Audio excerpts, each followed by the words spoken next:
Good evening, punters, and welcome to another episode of The Tripod, where we break down every NRL game every week from a betting perspective. Jacob held down the fort last week for the recap pod, and it was another winning weekend, going 10-5 on best bets. And now we look towards round 16 in the home stretch of the NRL season. Jacob, how you doing? I'm good, thanks, mate. Sorry, I never ask how you are, but just got to keep it rolling straight into the footy, into the best bets. We give you our best bets on all the games, but not just that, we tell you why we believe their value, why we believe they're going to win. We're killing it this year. Let's be completely honest. If you are into NRL punting and you're not watching or listening to us, for at least for nothing else, our insights and our opinions to factor into your betting, you're not serious about your NRL punting. I mean, we give so much information that is helping punters every season. Speaking of watching or listening, I just wanted to let people know there's multiple ways you can do that. Most people are probably watching this on Facebook, and we started as a live video broadcast on Facebook, of course. That's why sometimes we refer to graphics. If you're listening on a podcast and you're wondering what we're talking about, you can watch or listen. But we're also on YouTube, and the advantage of YouTube, and hi to the people who've found us there, you can put that up on your TV. So you can have your TV playing the pod, and you can have your phone in your hand hitting the bets. And I know a bunch of boys that do that as well, and that is why we do see some line and price movement pretty soon after they're released live. And of course, like any podcast player, Spotify is my favorite, and I'll even if I listen back to the pod or several other podcasts, I don't know about you, but I put it on 1.2 times speed. It gives it that bit of pep. Now, people already accuse me of being on drugs sometimes when they listen. If you listen to me at 1.2 speed, it sounds pretty warped, but you can get 20% more information in the same amount of time.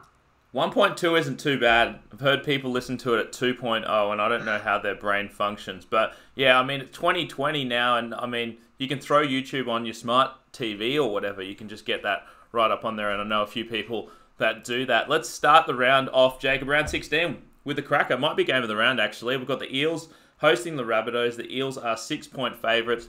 The total is 37.5. Should be a really good game. I mean, both teams coming off pretty impressive wins. I mean, especially the Rabbits last week, but the Eels as well. I know a lot of people will kind of say the Eels weren't that impressive last week, but I mean, to keep the Storm team, I know it's not a full-strength Storm team, but to keep the Storm team to 0 is quite an achievement, and it's no fluke. I know that this Eels attack has been struggling lately. I mean, they've only scored 20 points once since round 9, but their defense has been very, very solid, and I expect the same in this one, with both teams really needing the win here. And both teams coming in relatively healthy. I mean, Eels missing Niokore, but the Rabbits are missing Alex Johnson, and then today came out the news that Gagai is going to miss as well. I think that affects both teams' abilities to score. The Eels have the advantage of the extra rest coming off the Thursday game. I think that's always a benefit in terms of defense being better. You have more time for schematics, and you have also more time to rest. So in a big game, always tend to lean unders, and I do think that the Rabbitohs can keep it close in this one.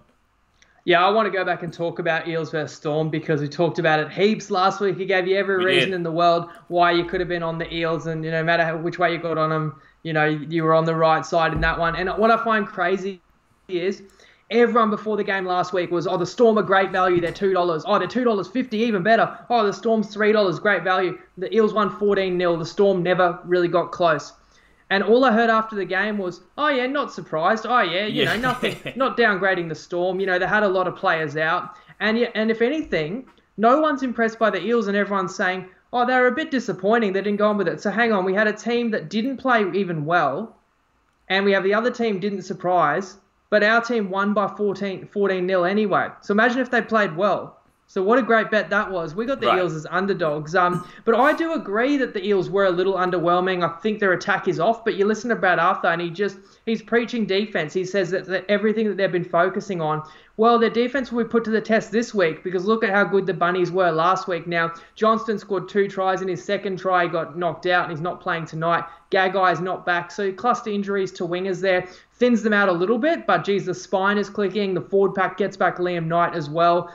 And I don't know. I don't really want to bet against the team off their best performance of the year, but I know that last week was the Bunnies showing to us what they're capable of. Ultimately, I just have an instinct that this could be a great game of footy. I can't tell you with confidence that Parramatta's going to cover. It's funny, this line is similar to what it was against the Storm a week ago, where it got up to 6 and actually crept higher than 6. But I tell you now, this South side presents a much bigger challenge than what that 17 that the Storm fielded a week ago does. Agree. So I'm with you. I lean to the dog, and I also think it's going to be a defensive matchup similar to a finals intensity. So that lands us on 2 best bets for the game, and you'll notice we've taken a few same game multis in tonight's podcast. So the first one here is the Eels team total under 26.5 and South's team total under 24.5. That's going to end up at $1.80, and you're going to put that in your sports bet same game multi, those 2 legs. And our second best bet is under 6.5 tries for the game. The best price you'll find on that is $1.97. You can find that on Sportsbet and on Unibet. And I know some blokes they don't like the complicated best bets. They just want it to be easy. They just want us to tell you who's going to win and I can bet on it. But let me explain in this sense. We think it's going to be low scoring. You can bet on some bookies neither team to get 25 points, right? We are giving you basically that same bet, but the Eels can actually get 26 and it would still win. So we're doing that little bit of extra work. All you've got to do is create a little same game multi with 2 legs and you're gaining value, so it is worth it. Indeed. Let's move on to Friday. It's the Dragons hosting the Titans. The Dragons are 8.5 point favourites and the total sitting at 44.5. Don't really know what to do with this game. I think this line may have crept up to double digits if I'm not wrong, Jacob. The Dragons keep their really slim finals hopes alive with the win last week over the Broncos. But as long as the team still believes, I still think they're going to play hard. So I've no doubt they're going to play hard in this one. And I do expect them to beat this Titans side at home. But you're missing Sims, you're missing Vaughan, and the Titans get back Ash Taylor. Now, this Titans team isn't great, but, the Dragons are off a couple of pretty tough games, so it worries me, what they're going to be like in this one. So I think the Dragons win, but I don't think they should necessarily be laying close to double digits in this one. Yeah, Tarek Sims is already out as well now, Corbin, and of course Paul Vaughan got injured. He only just got back in the team last week, so you could say it might not hurt as bad because they had to play without him for 2 weeks, and then last week he was only off the bench, but he's still their best prop. So, look, entertaining win last week, and I thought now Clune and Normie are owning the halves for the Dragons, and a few weeks ago we acknowledged that Dufty was in superb form, and then we've all really admired the ascension of Zach Lomax killing it out in the centres. Really is. But Pereira Ravalawa also playing their best on the wings, and even Ewan Aitken's had some good games. So it's like a team that we questioned the potency of the back line to begin the season. They're playing really well. And although Aitken was a speed bump for Katoni Staggs, and I don't know if he's, if they've dug him out of the ground at Suncorp Stadium, but if he is, that's not a bad backline now. I think the class of their forward pack too, with Tyson Frizzell and Cam McInnes, should be the difference in this game. But, the line getting up to 10, we've got to respect the Titans. Now, they've gone from having a pack that I think was underrated and was keeping them in games against better teams to now losing Jai Arrow, to losing Kevin Proctor, and now Fodawaker is out as well. I'd argue that's their 3 best forwards not available. If anything, the Titans' best players are now in their back line. You've got Fogarty in great form, got honoured with the captaincy for last week. Ash Taylor's back. We've seen him in good form. Brimson has come back from injury, playing well, and even guys like Kelly, Sammy, the acquisition of Thompson. You've got good outside backs. So, look, they were overmatched last week against the Raiders. They never had a chance, but you've got to respect that they didn't get blown away second half. They could keep it close, but I'm with you. I think Dragons should win, but it's too high. It's too steep of a line to pay, so I haven't found a best bet in this one. So let's move on to the Roosters hosting the Broncos on Friday night. The Roosters are 25.5 point favourites. 47.5 is the total. I don't think in the entire history of the pod that we've laid 25.5 points in an NRL game, and I think this one is the highest of the season, and for good reason. This Roosters side, now you get back Boyd Cordner, you get back Tupu, so it's not full strength by any means, but it's the most full strength they've had in a while. And on the flip side, the Broncos lose Milford for this one, and really what this tells me, bringing in Boyd Cordner for this one, that's basically not a must-win, but an easy win. It means they're trying to get some chemistry back into this team for the must-win game that's next week. So the Roosters really do need this one. They're going to take this game very seriously. In the Broncos case, I just don't know how they're going to show up. They've been just horrific all season long, almost impossible to bet on them. Now, Seibold's officially gone. The press conference this morning. Now, there's a couple of ways that this can go. You know, the Broncos absolutely show up for this one and say, fuck you, Seabold, we didn't need you, we can win without you. But in saying that, this Broncos side is very, very skinny. You know, they don't have the personnel to match it with the Roosters. And honestly, if they're down 18-0 at half-time, which is a very distinct possibility, then I struggle to see how they can keep up. But at the same time, I've never laid 25.5 in my life, I don't think, and I'm not about to start now. You've never laid many of anything, really, let's be honest. Neither have I. But look, you talk about the response. Never laid over 25.5. That's... With the response regarding Seabold, you can talk about with him officially leaving the club today, but he hasn't been there for the last 2 weeks. So maybe that response already happened in the first half against the Raiders, where they actually led the Raiders there. So look, the Broncos could show up and fight here, but even then, you look at the class across the paddock, and clearly the Roosters are far superior to them. And I think even if I knew I was getting 80 minutes effort out of the Broncos, I'd still expect the Roosters to win this game by like 16 to 20 points. And I think the line is justifiably that much higher because of the give-up factor that the Broncos could drop their heads for a 10, 15, 20-minute period in this game. And no team senses that and is more ruthless, more so than the Roosters. And it's interesting because this season the Roosters have been higher than 20-point favourites multiple times. But like when they played the Titans and they played the Warriors, we jumped on the points. We had a lot more faith in those Warriors and Titans teams than we do in Brisbane. And the Roosters, I think, were weaker at the time, whereas they've got a few players back. So I've just got no confidence in the underdog. But you're right, like that's a super high line with an unpredictable Brisbane team. So again, can't find a best bet. Can't find the best bet on that one, so we move on to Saturday. It's the Warriors hosting the Knights. The Warriors are 6-point underdogs with the total sitting at 40.5 points. And once again, have to hand it to the Warriors. Just another gutsy performance, down 14-6. And quick story time. I mean, I went to a Bucks on the weekend. That's why I couldn't join you for the recap pod, Jacob. And the Bucks said, make us a multi. So I put on a multi for the three of us. Paying $21,000, and the Dogs plus 2.5 was the only losing leg for that one, and he was absolutely shitting himself during the game, saying, cash out, and we're saying, no, you never cash out. So I feel bad, but look, that Warriors win, while gutsy, I think, was a little bit phony in some ways. They scored, a couple of tries in 2 minutes, I think 3 tries in 5 or 6 minutes, so could have easily gone the other way. Now, on the Knights side, you lose Blake Green for the season, so Mason Lino comes back in. Look, a lot of people are going to think that's a huge downgrade. I don't necessarily think it's a huge downgrade, not because Blake Green, and I'm probably a little lower on Blake Green than most people, not because Blake Green's bad, but I think he's still early days in there, still learning the chemistry, whereas Lino's been there for a little bit more time. Now, Knights pretty much max motivation for this one. I think Warriors as well, still a slight chance of making the 8, but the Knights have a solid chance of making the 4, an outside chance of making the top 4 if the Roosters or the Raiders slip up and they play each other on the home stretch. So I don't want to go against this Knights side just because a lot of people watched that game against the Cowboys on Sunday night, thought the Knights were pretty unimpressive, and I did think that they bombed a few chances, but they made 700 more metres than the Cowboys. I think they were the better team in that one, and no one's really giving the Knights respect for that win. So can't really find a great lean on this game.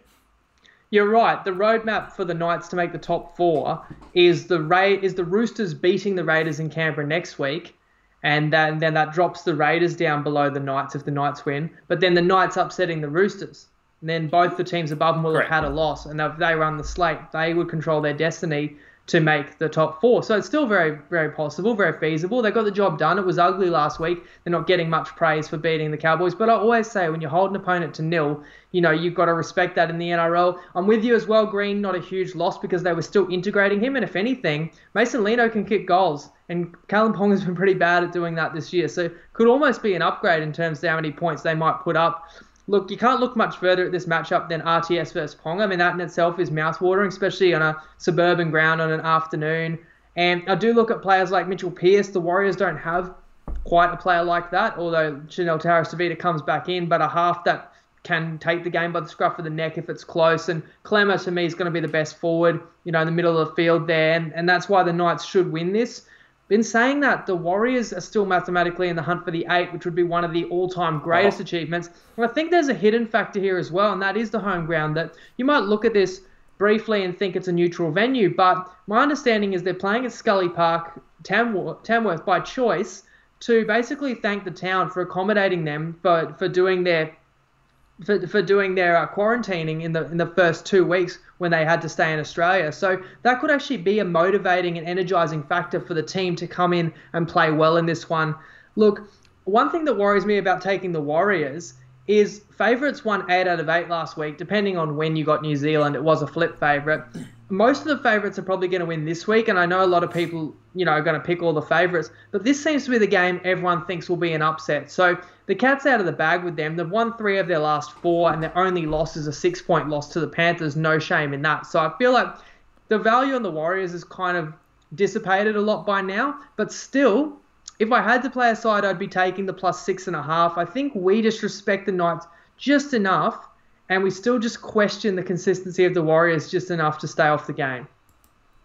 Indeed. Let's move on to the Sharks hosting the Cowboys. The Sharks are 10.5-point favourites. The total is 43.5 points. Look, I'm not going to take too much away from the Sharks last week. I mean, they came up against a red-hot Panthers, and once the Panthers get on a roll, it is very easy to get blown out, especially with this Sharks suspect defense. Now, you get back Sean Johnson this week and you drop Matt Moylan. A lot of people saying that's a contentious decision. Look, it's not. Since he's come back, he's been a dead set liability for this Sharks team, offensively and defensively. For the Cowboys, you get back Val Holmes. That's a bonus. And you put in Arcee there instead of Ben Hampton. Now, I think those two changes will benefit the overs in this game, not only for the Cowboys, but I think also for the Sharks, with Val Holmes not being in there. Some defensive mistakes might come up, etc.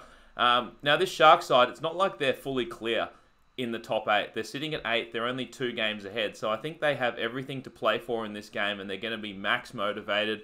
On the flip side, I think this Cowboys short turnaround from the Sunday night game, and in a daytime Saturday game at at Jubilee, I think there could be a lot of points in this one, and I really do think that a daytime Saturday game does not benefit a team like the Cowboys that struggle to put on points, whereas on the flip side, it really benefits a Sharks team that has some solid attack at times. So I think the Cowboys in this one might just get run out of the gym.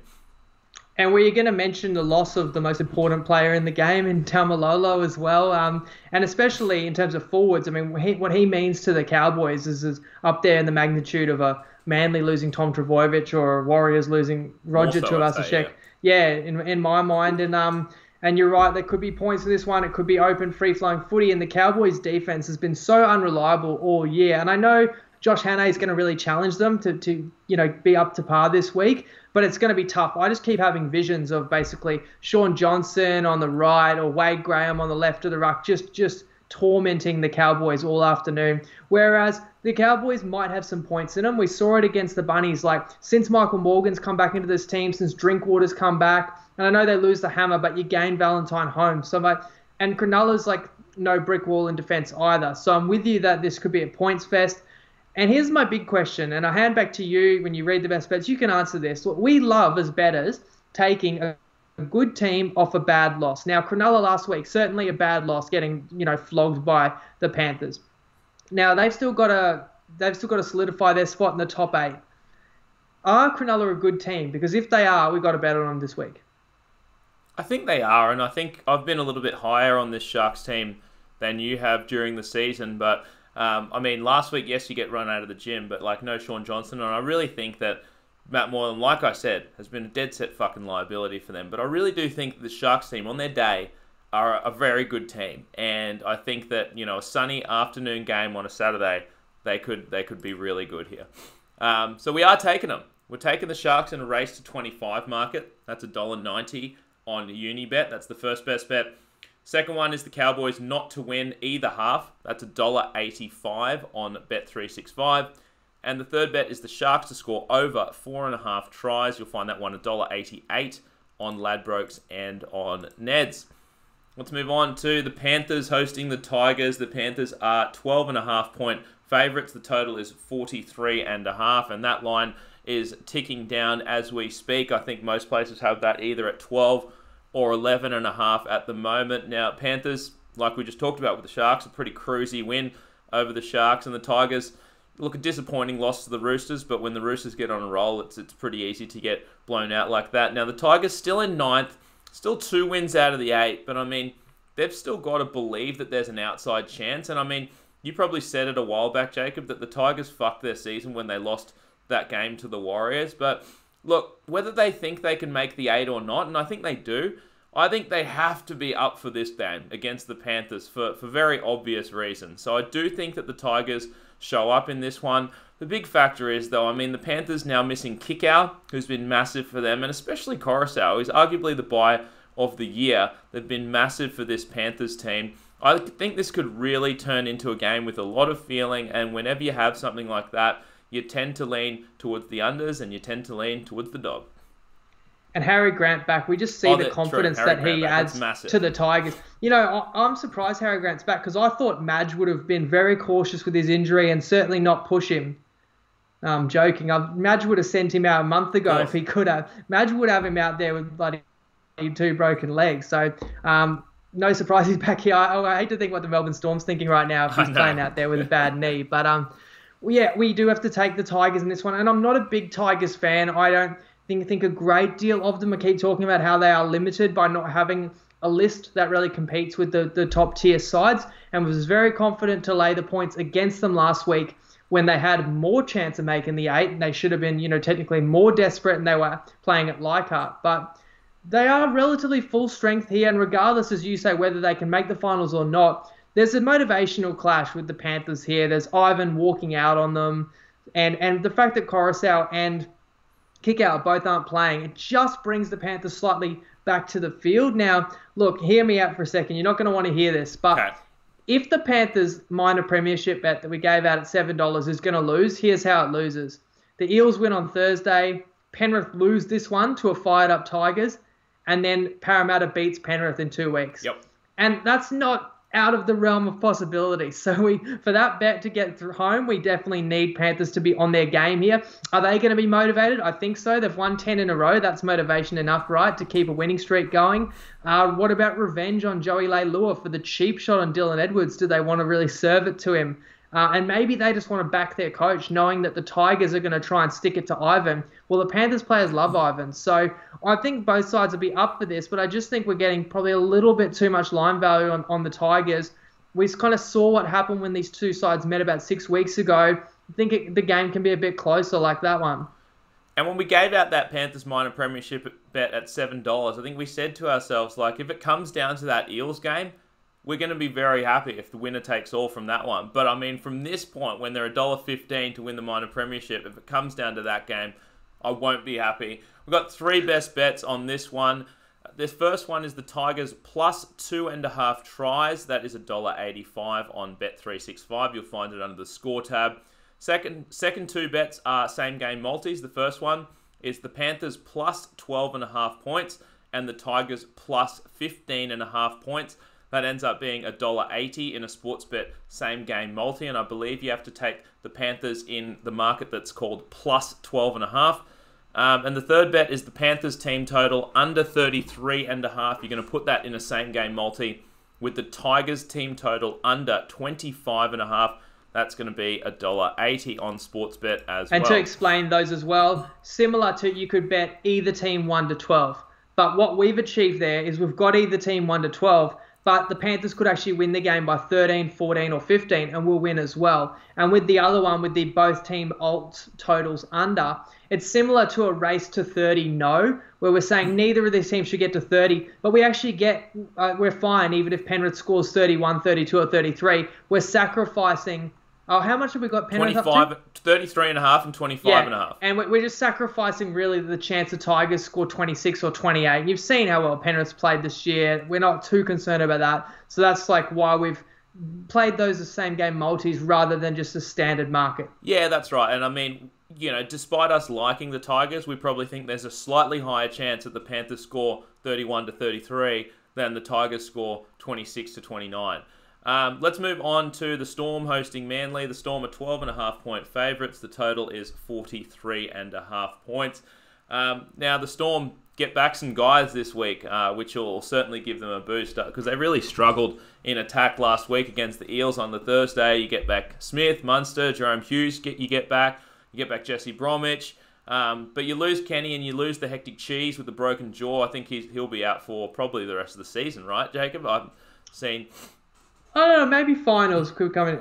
Don't quote me on that. But, now, yeah, I don't think we have to argue about whether the Storm are a good team off a bad loss. And this is the Storm are a good team. They're getting their dudes back. They're coming off a donut against the Eels, and you get the long turnaround as well. So I have no doubt in my mind that the Storm will be completely up for this one. But you're laying a hefty price over 2 converted tries. Now, I don't want to take Manly either, even though the line seems high. I really worry about Manly's mindset. I said 3 weeks ago on the pod that they had a tough 3-week stretch coming up. They needed to probably go 2 out of those 3 to have a chance at playing in the finals because they had an easy run home. They've lost those 2 games. They lost the heartbreaker against the Knights, get blown out last week.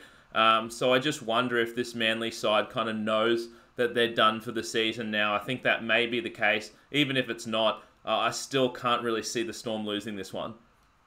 And funny, I've heard a suggestion that because the Storm are not playing in Melbourne, as long as they're in the 4, they don't care, what position they finish. Or people have said as long as they don't have to play Penrith in week 1, they'll take their chance against anyone. But they're loving playing at home at the sunny coast. And you've got to still think the odds are that Penrith will beat the Eels in 2 weeks' time, which will give the Storm the opportunity to leapfrog straight back over Parramatta if they run the slate this season. And with all those guys that have come back in the team, you wouldn't really, you wouldn't doubt that they are capable of doing that. Now, I thought they were reasonably impressive last week. Like, I knew that they really were not going to win against the Eels, but to keep the Eels to no tries in the second half, don't forget Nelson got a sin bin as well.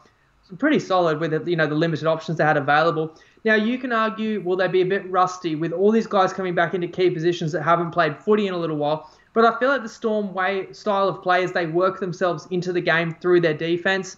Sully is a big loss for Manly. I think we now know that their season really ended in the last 5 minutes of that game against Newcastle. And I can't jump back on them now because I don't know if they've got anything left in the tank. And I think last week was like the all-in the sense that Fanua Blake was brought back early from injury. Tapau came back in. You had players playing out there clearly sub 100%, but they just had to give it everything. And they got destroyed. So how do we know? Like, this is a brave team that we saw succeed against the odds in games last year, and Des is certainly, respected coach, and they've got pride. And, when the Storm were at home against the Titans or the Bulldogs, we were laying big points in those games. Manly's a little bit better than those type of sides, but I just can't be certain that they're going to have the kind of the might and the will to compete with the Storm for 80 minutes. So I can't take Manly, but the line is too high to take Storm. And the last game of the round is the Raiders hosting the Bulldogs. The Raiders are 17.5-point favourites. The total sitting at 42.5 points. Big props to the Raiders, honestly.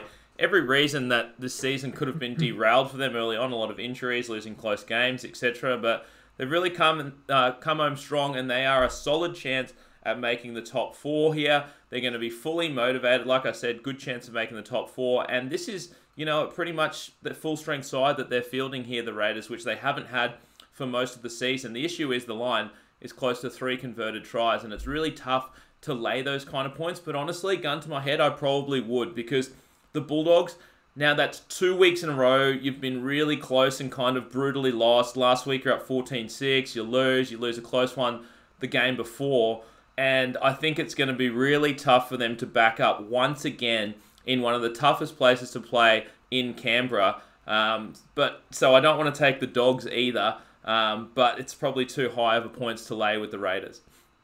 You say full strength, but Harawira-Naera, there's an agreement that he won't play against his former team. And we were onto this early when everyone wrote off the Raiders. And I wrote them off. The week that they lost Hodgson, I just thought that just takes them down a notch, that they're not going to be winning like a prelim and a grand final this year. But then I was kind of sniffing around, when there were rumours that Harawira-Naera would be on the market and they had the cap space. And a lot of people had written off Johnny Bateman because he's signed to go back to England and he had multiple shoulder surgeries. But I was trying to point out there was a possibility they were going to get at least one of these two, if not both, into the team. Now they have both. They've got a hell of a forward pack. even though Harawira is not in for this one. Now, we went 3-0 on our Raiders bets last week. We thought they'd be way too good for the GC and roll them, and they're up 22-4 at half time. If anything, you're disappointed they didn't put them more to the sword. There's been quite a few games this year where the Raiders have not played awesome for 80 minutes. They've just played one good half, like, whatever, the Broncos game, or I think they were up about 18-0 against the Dragons, or no, maybe even 22-0 against the Dragons, and let them in the back door. This is the kind of game you probably could just play well for one half and still win comfortably. Their path to the grand final, they know very well, is you make the top four, you win in week one of the finals, you get the week off and the home prelim. And that's how you can make a grand final. It's how you can win a comp. That all depends on beating the Roosters next week. Now, you could say they're going to be looking ahead to that game, but you could also say Ricky will have them fired up, that their preparation is going to be on point, because this game is the stepping stone towards playing the best footy you can. You're not leaving Canberra. You're going to be here to face your enemy, the team that hate more than anybody, especially after how last year ended. They could be firing this week to ensure that they're on all cylinders next week. So I won't go against the Raiders. Look at the Dogs. I'm very disappointed that they threw that game away. I talked about how dismal their second half was and just got nothing out of their halves last week. No surprise, Jack Cogg has been dropped, as has Remus Smith, Luke Thompson, Laffey, Avarillo, Swasu Su. So look, as net, the guys they bring in, Lewis, Montoya, Tennis Lesniak, Napa, I think the team doesn't really get any weaker. I respect George Ellis for dropping those guys. Not sure about dropping Thompson, because he's your big recruit that you were trying to adapt into the NRL. And I know he hasn't set the league on fire, but I wouldn't think that dropping him's the answer. But I guess it shows there's no sacred cow. Nobody's kind of safe. Look, they'd be so disappointed to drop a golden opportunity to get off the bottom. You wouldn't give them much hope in this game, but they did go and win in Newcastle earlier this year. So I would take the Dogs or pass, but because as I spoke before about how the Raiders could be ruthless, I got to pass the game again. So we've been little bit more selective than last week in this week's best bets, but sometimes that's a good thing. You don't love every game. Certainly can't make money betting on every game, but that'll do for the round 16 preview, guys. Hopefully we'll keep this train rolling. It's been a good run, that's for sure, and hopefully keep it going. So good luck on the punt this weekend, and we will catch you on Sunday night for a recap of round 16. See you then. That's the late Sunday night. The late Sunday, 6:30. They're back to late games. 6:30, so we'll catch you at 8:30. Yeah, 8:30, 9 o'clock, roughly. Roughly. All right, cheers, guys. Lego.